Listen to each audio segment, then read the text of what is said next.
Hello, welcome back to my channel. നമ്മൾ വീണ്ടും കുറേ നാൾ ഗ്യാപ്പ് എടുത്തതിന് ശേഷമാണ് വീഡിയോ സ്റ്റാർട്ട് ചെയ്തേക്കുന്നത്. അപ്പോൾ വേറൊന്നുമല്ല, ഞാൻ പറഞ്ഞില്ലേ നമുക്ക് ഒരു പ്രഗ്നൻസി റിലേറ്റ് ചെയ്തിട്ട് കുറച്ചധികം ബുദ്ധിമുട്ടുകൾ, വയ്യായ്കകൾ, ക്ഷീണം ഇതൊക്കെ തന്നെയാണ് എന്നും. അപ്പോൾ എന്നും ഇങ്ങനെ ആഗ്രഹമുണ്ട് വീഡിയോ എടുത്ത് വെക്കണം, എന്തെങ്കിലുമൊക്കെ ചെയ്യണം എന്നൊക്കെ വിചാരിക്കും. പക്ഷേ മോർണിംഗ് എണീറ്റ് കഴിഞ്ഞാൽ പിന്നെ എങ്ങനെയെങ്കിലും കട അവസാനിപ്പിച്ചാൽ മതി എന്ന് വെച്ചിട്ടായിരിക്കും നമ്മൾ തുടങ്ങുക. അപ്പോൾ അതുകൊണ്ട് ഇങ്ങനെ മടിയല്ല, ഒരു ക്ഷീണമൊക്കെ ആയിട്ട് ഇങ്ങനെ പോകുമായിരുന്നു. അപ്പോൾ ഞാൻ കുറേ ദിവസമായി നമ്മുടെ ഒരു day in my life pregnancy ടൈമിൽ ഒരു ഡേ ഇൻ മൈ ലൈഫെങ്കിലും എടുക്കണം എന്നുള്ളത് എനിക്കൊരു ആഗ്രഹം ഉണ്ടായിരുന്നു. അതിനുവേണ്ടി എനിക്ക് തോന്നുന്നൊരു 2-3 മാസമായിട്ടുണ്ടാകും ഞാനിങ്ങനെ ആലോചന തുടങ്ങിയിട്ട്. പക്ഷേ ഡേ ഇൻ മൈ ലൈഫ് പറയാമല്ലോ, ഒരു ത്രൂ ഔട്ട് ഡേ കാണിക്കണ്ടേ. അപ്പോൾ നമുക്കതിനുള്ള ഒരു മടിയുണ്ട്, പ്ലസ് കുറച്ച് ക്ഷീണമൊക്കെ ആയിട്ട് ഇങ്ങനെ മാറ്റി വെച്ചു. അപ്പോൾ ഇന്ന് 2 ദിവസമായിട്ട് ഇങ്ങനെ ആലോചിക്കുന്നു, എന്നാൽ ചെയ്താലോ അപ്പോൾ ഇന്ന് എനിക്ക് പെട്ടെന്ന് ഇങ്ങനെ ഒരു ഡേ കുറച്ച് കഴിഞ്ഞപ്പോഴാണ് തോന്നിയത് എടുക്കാമെന്ന്. അപ്പോൾ ഇപ്പോൾ ടൈം ഒരു 10 മണിക്ക് കഴിഞ്ഞിട്ടുണ്ട്. അതായത് ഒരു ബ്രേക്ക്ഫാസ്റ്റ് സെഷൻ അതൊക്കെ കഴിഞ്ഞതിന് ശേഷമുള്ളതാണ് ഇനി നിങ്ങൾ കാണാൻ പോകുന്നത് കേട്ടോ. അപ്പോൾ ഞാൻ വെച്ചു ഇനിയിപ്പോൾ നാളെ വീണ്ടും ബ്രേക്ക്ഫാസ്റ്റ് ഒക്കെ തൊട്ട് എണീക്കുന്ന തൊട്ടുള്ള വീഡിയോ എടുക്കുകയാണെങ്കിൽ ചിലപ്പോൾ നാളത്തെ കണ്ടീഷൻ എന്താണെന്ന് പറയാൻ പറ്റില്ല. അപ്പോൾ ചിലപ്പോൾ ഈ ഒരു ഉഷാറുണ്ടാവില്ല. അപ്പോൾ അത് സ്കിപ്പ് ചെയ്ത് ബാക്കിയുള്ളത് എടുക്കാമെന്ന് വിചാരിച്ചിട്ടാണ്. എൻ്റെ കോലൊന്നും കണ്ട ആരും ഇവിടെ ലൈറ്റിങ്ങിൻ്റെ കുറച്ച് പ്രശ്നം ഉണ്ടാവും, അതൊക്കെ ഒന്ന് എക്സ്ക്യൂസ് ചെയ്യുക. കാരണം പുറത്ത് നല്ല മഴയുണ്ട്. അപ്പോൾ അതുകൊണ്ട് നമുക്ക് കുറച്ച് വെളിച്ചത്തിൻ്റെ കുറവും കാര്യങ്ങളൊക്കെ ഉണ്ട്. 2 ദിവസമായിട്ടൊരു മഴയുടെ അന്തരീക്ഷമൊക്കെയാണ്. അപ്പോൾ ഇനി കുക്ക് ചെയ്യണം, അതാണ് അടുത്ത പരിപാടി. ഉച്ചത്തേക്കുള്ളത് ഇപ്പോഴേ തുടങ്ങിയാൽ ഉച്ചയാകുമ്പോഴത്തേനും എന്തെങ്കിലുമൊക്കെ റെഡിയാവും. ആ ഒരു കണ്ടീഷനാണ്. പിന്നെ പറഞ്ഞ പോലെ കുളിച്ചിട്ടൊന്നുമില്ല, ഇനി കുറേ കാര്യങ്ങൾ എടുക്കുന്നുണ്ട്. പക്ഷേ ഇങ്ങനെ പയ്യെ ചെയ്യാൻ പറ്റുള്ളൂ. പിന്നെ കുറേ പേര് നമ്മുടെ അപ്ഡേഷനും കാര്യങ്ങളൊക്കെ ചോദിച്ചിട്ടുണ്ടായിരുന്നു. ഇപ്പോൾ എത്ര മന്തായി, എങ്ങനെയാണ്, എന്താണെന്ന് ചോദിച്ചിട്ടുണ്ടായിരുന്നു. അപ്പോൾ നമുക്ക് 8th മന്ത് സ്റ്റാർട്ടായി. അപ്പോൾ അതിൻ്റെ ഇനി കുറച്ച് നാളും കൂടിയാണ് നമുക്ക് ഇനി ഒരു വെയിറ്റിംഗ് പീരീഡ് ഉള്ളൂ. സ്റ്റാർട്ട് ചെയ്തതേ ഓർമ്മയുള്ളൂ. ഇപ്പം ഏകദേശം ഒരു എൻഡ് ആവാറായി. അപ്പോൾ അതുകൊണ്ട് അതിൻ്റെ ഒരു എക്സൈറ്റ്മെൻറ്റും പേടിയും ടെൻഷനും സന്തോഷവും എല്ലാം കൂടിയിട്ടുള്ള ഒരു മിക്സ്ഡ് ഇമോഷനാണ് ഇപ്പോൾ ഉള്ളത്. പിന്നെ അപ്പം അങ്ങനെയൊക്കെയാണ് വിശേഷങ്ങൾ. അപ്പോൾ നമുക്കെന്നാൽ മെല്ലെ ഇന്നത്തെ ഒരു ഡേ എങ്ങനെയാണ് എന്താണെന്നൊക്കെ നോക്കാം. അപ്പോൾ നിങ്ങൾ വായോ എൻ്റെ കൂടെ. അപ്പോൾ നമുക്ക് കുക്ക് ചെയ്യുന്നതിന് മുമ്പ് ഇവിടെ ഒന്ന് ക്ലീൻ ചെയ്യാനുള്ളത് ഫസ്റ്റ് ചെയ്യാനുണ്ട്. അത്രയധികം ടെസ്റ്റൊന്നുമില്ല, പക്ഷെ എന്നാലും ഒന്ന് ക്ലീൻ ചെയ്തിട്ട് ഇന്ന് ബിരിയാണി വെക്കാമെന്നാണ് ഞാൻ വിചാരിക്കണം. കാരണം അതാകുമ്പോൾ കുറച്ച് എളുപ്പമുണ്ടല്ലോ. ഇന്ന് ചോറും കറിയൊന്നും വെക്കാനുള്ളൊരു മൂടില്ല. ഇന്നലെ നല്ല മൂടുണ്ടായിരുന്നു. അപ്പോൾ ഞാൻ നല്ല സാമ്പാർ, ഉപ്പേരി അങ്ങനെ കുറച്ച് സാധനങ്ങളൊക്കെ ഉണ്ടാക്കി കഴിച്ചു. ഇന്നിപ്പോൾ അതിനുള്ളൊരു ശേഷിയില്ലാത്തതുകൊണ്ട് ബിരിയാണി ഉണ്ടാക്കിയാൽ കുറച്ച് പെട്ടെന്ന് തീരുമല്ലോ പണികളൊക്കെ. അപ്പോൾ അതുണ്ടാക്കാമെന്നാണ് വിചാരിക്കുന്നത്. അപ്പോൾ അതിന് മുന്നേ ഒന്ന് ക്ലീൻ ചെയ്തിടാം.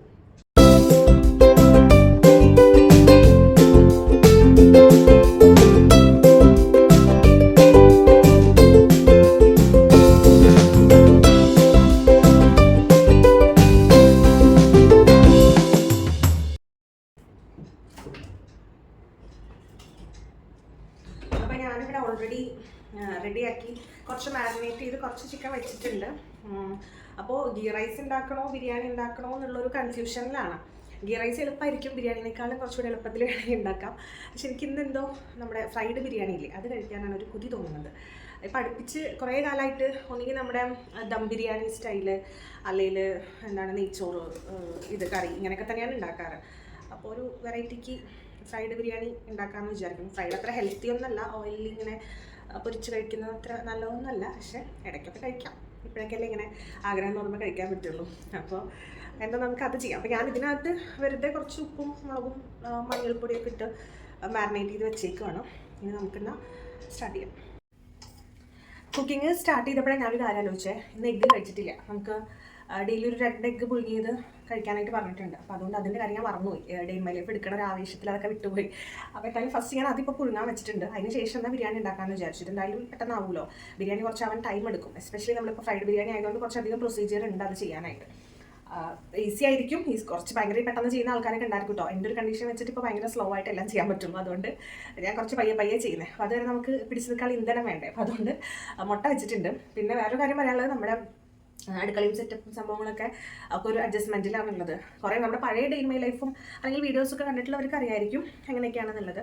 നമുക്ക് ക്വാർട്ടേഴ്സിൻ്റേതായിട്ടുള്ള കുറേ ലിമിറ്റേഷൻസും കാര്യങ്ങളും സ്ഥലപരിമിതികളും അറേഞ്ച്മെൻറ്റ്സിൻ്റെ പ്രശ്നങ്ങളൊക്കെ ഉണ്ട്.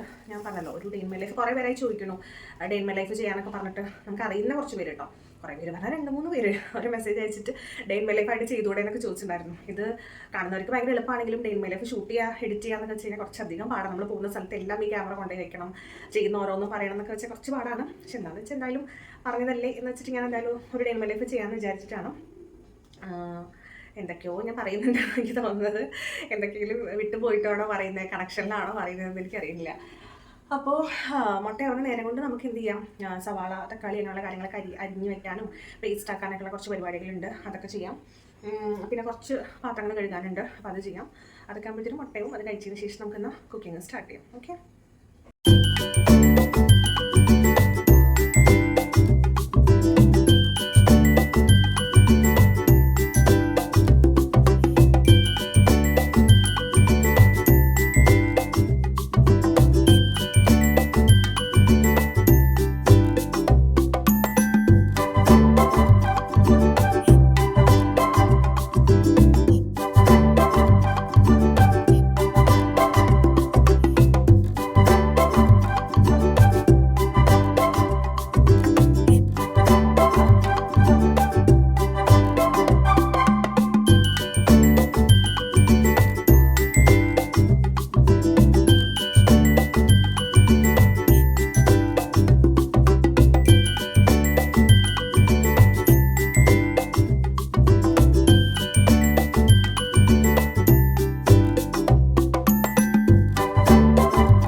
ക്ലീനിങ് പരിപാടികൾ ചെറുതായിട്ടൊക്കെ ഒന്ന് കഴിഞ്ഞു. ഓൾമോസ്റ്റ് ക്ലീനിങ് കാലത്ത് തന്നെ കഴിഞ്ഞതാണ്. പിന്നെ ഞാൻ കുറച്ച് നേരം കിടന്നു. അപ്പോൾ കുറച്ച് പാത്രം ബ്രേക്ക്ഫാസ്റ്റ് കഴിച്ചതും ചെറുതായിട്ടൊക്കെ ഒന്ന് ക്ലീൻ ചെയ്യാണ്ടായിരുന്നു, അതൊക്കെ ചെയ്തു.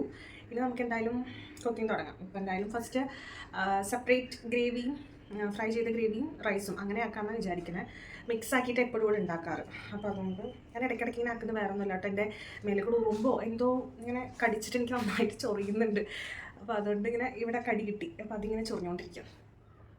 അപ്പോൾ പറഞ്ഞുകൊണ്ടിരുന്നത് അപ്പോൾ എന്തായാലും അതിൻ്റെ കുറച്ച് ഉള്ളി തക്കാളി വെളുത്തുള്ളി അതൊക്കെ ഒന്ന് ശരിയാക്കിയതിന് ശേഷം സ്റ്റാർട്ട് ചെയ്യാം. അപ്പോൾ അങ്ങനെ അതൊന്നും എടുക്കുന്നില്ല, ഒരുപാട് ലെങ്ത് ആയി പോകുന്നു തോന്നുന്നു. അങ്ങനെ എല്ലാം എടുത്ത് പോയി കഴിഞ്ഞാൽ കുക്ക് ചെയ്യുമ്പോൾ തൊട്ട് എന്തായാലും കാണിക്കാം. ഓക്കെ. യെസ്. അപ്പോൾ ഞാൻ നമ്മുടെ ഉള്ളി തക്കാളി ഇഞ്ചി പച്ചമുളക് വെളുത്തുള്ളി എല്ലാം അടിച്ച് പേസ്റ്റ് ആക്കിയത് എല്ലാം സെറ്റാക്കി വെച്ചിട്ടുണ്ട്. ഇനി നമുക്ക് ചിക്കൻ ഫ്രൈ ചെയ്യണമല്ലോ, അടുത്ത സ്റ്റെപ്പ് അതല്ലേ. അപ്പോൾ അത് ചെയ്യാം. കുറച്ച് ചിക്കനേ ഉള്ളൂ, നമുക്ക് ഒരുപാടൊന്നുമില്ല. അപ്പോൾ 2 പേർക്ക് ലഞ്ചിനുള്ളതല്ലേ കുറച്ച്. ഞാൻ മാരിനേറ്റ് ചെയ്ത് ഫ്രിഡ്ജിൽ നിന്നൊക്കെ എടുത്ത് തണുപ്പൊക്കെ മാറി വെച്ചതാണ്. അപ്പോൾ ഇനി ഇതൊന്ന് ഷാലോ ഫ്രൈ ചെയ്തെടുക്കാം. ഭയങ്കര ഡ്രൈ ആയിട്ട് ഭയങ്കര കറുമുറ ഫ്രൈ അല്ല.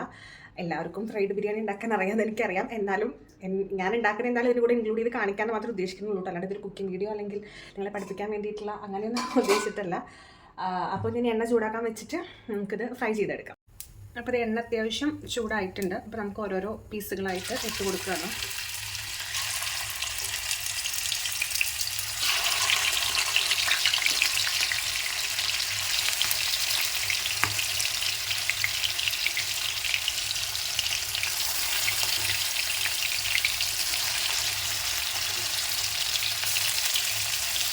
ഇത് അവിടെ കിടന്ന് ആവട്ടെ.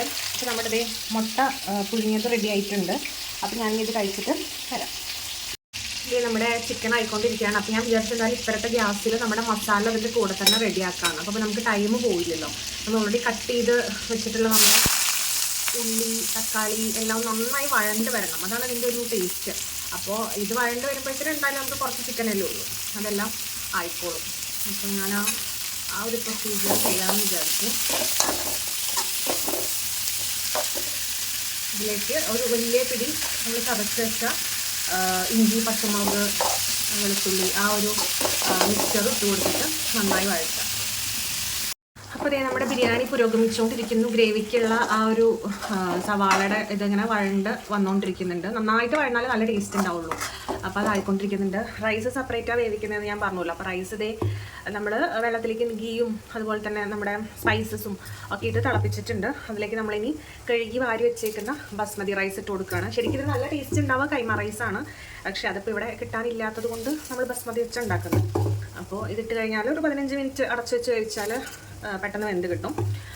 അതിനുശേഷം നമുക്കിനി ഫുഡ് കഴിക്കാം. ഓക്കെ. അപ്പോൾ ഞാനിനി സെറ്റ് ആയതിന് ശേഷം ഇനി കാണിക്കുന്നുള്ളൂ. ഓക്കെ. ഇനി കുക്കിംഗ് ഒരുപാട് കാണിച്ചിങ്ങനെ ബോറടിപ്പിക്കുന്നില്ല. അപ്പോൾ ഇത് ഫൈനലി ഞാൻ കുളിയൊക്കെ ഒന്ന് കഴിഞ്ഞ് വന്നിട്ടുണ്ട്. നമ്മുടെ ബിരിയാണി സെറ്റായിട്ടുണ്ട്. അപ്പോൾ കഴിച്ചു നോക്കിയിട്ടില്ല ടേസ്റ്റ് എങ്ങനെയാണെന്നുള്ളത്. കാണുമ്പോൾ അത്യാവശ്യം കുഴപ്പമില്ലാന്ന് തോന്നുന്നു. അപ്പോൾ നമുക്കിനി കഴിച്ചു നോക്കാം. നന്നായിട്ട് വിശക്കാൻ തുടങ്ങി. അപ്പോൾ ഇനി കഴിക്കാം. അപ്പോൾ ഇതേ നമ്മുടെ ആവി പറക്കുന്ന ബിരിയാണി. ഇത് ആക്ച്വലി നമ്മുടെ മന്തി റൈസൊക്കെ പോലെയുള്ള വലിയ റൈസാണ് കേട്ടോ. അതാണ് ഞാൻ പറഞ്ഞത്, ബിരിയാണി ഉണ്ടാക്കാൻ ഓക്കെയാണ്. പക്ഷെ എന്നാലും കൈമ റൈസിലൊക്കെ ഇത് ഉണ്ടാക്കുകയാണെങ്കിൽ കുറച്ചുകൂടെ നല്ല അടിപൊളി ടേസ്റ്റ് ഉണ്ടാവും. ഇതിൻ്റെ മുകളിൽ ഡെക്കറേഷൻ ചെയ്യാൻ ഞാൻ ഉള്ളിയൊക്കെ വറുത്ത് വെച്ചിട്ടുണ്ട്. ഇടാൻ മറന്നുപോയി. എന്തായാലും നമുക്കിനി കഴിക്കുമ്പോൾ ഇടാം. ഇത് നമ്മുടെ ചിക്കൻ കറിയല്ല ഗ്രേവി. നമ്മൾ ഈ എന്താ പറയുക, എൻഗേജ്മെൻറ്റിനൊക്കെ, മുസ്ലിം എൻഗേജ്മെൻറ്റ് അതിനൊക്കെ പോകുമ്പോൾ നമുക്ക് ഇങ്ങനത്തെ ഒരു ഗ്രേവിയാണ് കിട്ടുക. ഭയങ്കര ടേസ്റ്റാണിത്. ഞാൻ ഇങ്ങനത്തെ ഫ്രൈഡ് ഈ ടൈപ്പ് ബിരിയാണിയുടെ ഫാനാണ്. അപ്പോൾ ഞാൻ പറഞ്ഞ പോലെ അത്യാവശ്യം കുറച്ച് ഓയിലിയാണ്. അത്ര ഹെൽത്തി ബിരിയാണിയൊന്നും അല്ല ഇത്. പക്ഷേ ഇടയ്ക്ക് ഏതെങ്കിലുമൊക്കെ കാലത്ത് ഉണ്ടാക്കി കഴിക്കാൻ ടേസ്റ്റി ആയിരിക്കും. പിന്നെ ഇത് നമ്മുടെ ഞാൻ പറഞ്ഞ പോലെ ഫ്രൈഡ് ഒനിയനും പിക്കളൊക്കെ ഉണ്ട്. പിന്നെ നമ്മുടെ തൃശ്ശൂർ സർലാസ് എന്ന് പറയും. ഇത് ഫോക്കസ് ഔട്ട് ആവുന്നുണ്ട്. കച്ചമ്പർ സർലാസ് സാലഡ് എന്നൊക്കെ പറയുന്ന അതും സെറ്റാണ്. അപ്പം ഇനി ഞാനിങ്ങൊന്ന് കഴിച്ചിട്ട് ടേസ്റ്റ് പറയാം. അപ്പോൾ ബിരിയാണി എടുത്തു. ഇനി നമുക്ക് ഗ്രേവി എടുക്കാം. ഞാൻ വലിയ പ്രസൻറ്റേഷനൊന്നും ചെയ്യുന്നില്ല കേട്ടോ. കാരണം ഞാൻ പല വിശപ്പ് അതിക്രമിച്ച് നിൽക്കുന്നതുകൊണ്ട് നമുക്ക് വലിയ കാര്യമായിട്ടൊന്നും ചെയ്യാനുള്ള ഇതില്ല. നമുക്ക് കുറച്ച് ഉള്ളി പൊരിച്ചത് ഇങ്ങനെ ഇട്ട് കൊടുക്കാം. അത് കഴിക്കാനൊരു ടേസ്റ്റ് ഉണ്ടാവുമല്ലോ. ഓക്കെ, പിന്നെ കുറച്ച് സാലഡ് ഒരു ഭംഗിക്ക് ഇരുന്നോട്ടെ. പിന്നെ നമ്മുടെ നാരങ്ങാച്ചാറുണ്ട്, വേണമെങ്കിൽ എടുക്കാം. ഞാനിപ്പോൾ എടുക്കുന്നില്ല. ഓക്കെ, ഞാനെന്തായാലും ഒന്ന് ടേസ്റ്റ് ചെയ്യാൻ പോവാണ് കേട്ടോ. ചെറിയ പീസൊക്കെ വെച്ച് കുറച്ച് സാലഡൊക്കെ എടുത്ത്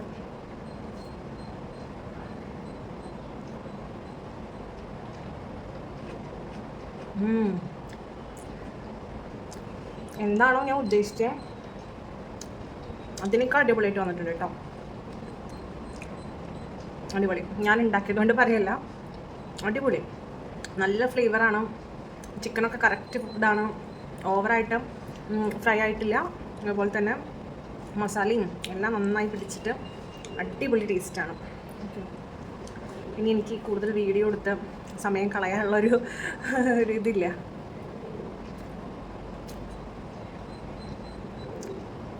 അടിപൊളി. അപ്പം എന്തായാലും ഞാനൊന്ന് കംപ്ലീറ്റ് ചെയ്യട്ടെ കേട്ടോ. ഇതിപ്പോൾ എങ്ങനെ ടേസ്റ്റ് ഉണ്ടോ ഇല്ലയെന്ന് നോക്കാൻ വേണ്ടിയിട്ടാണ്. ഭാര്യയുടെ കുക്കിംഗ് സ്കില്ല് അറിയാൻ വേണ്ടിയിട്ടാണ്.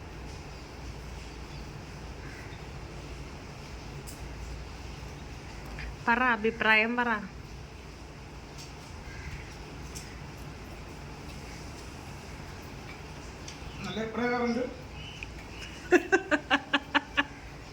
ശരിക്കുള്ള അഭിപ്രായം നല്ലത് മാത്രമേ ഞാൻ ഇടുള്ളൂ, അല്ലെങ്കിൽ ഞാൻ കട്ട് ചെയ്ത് കളയും. പറ.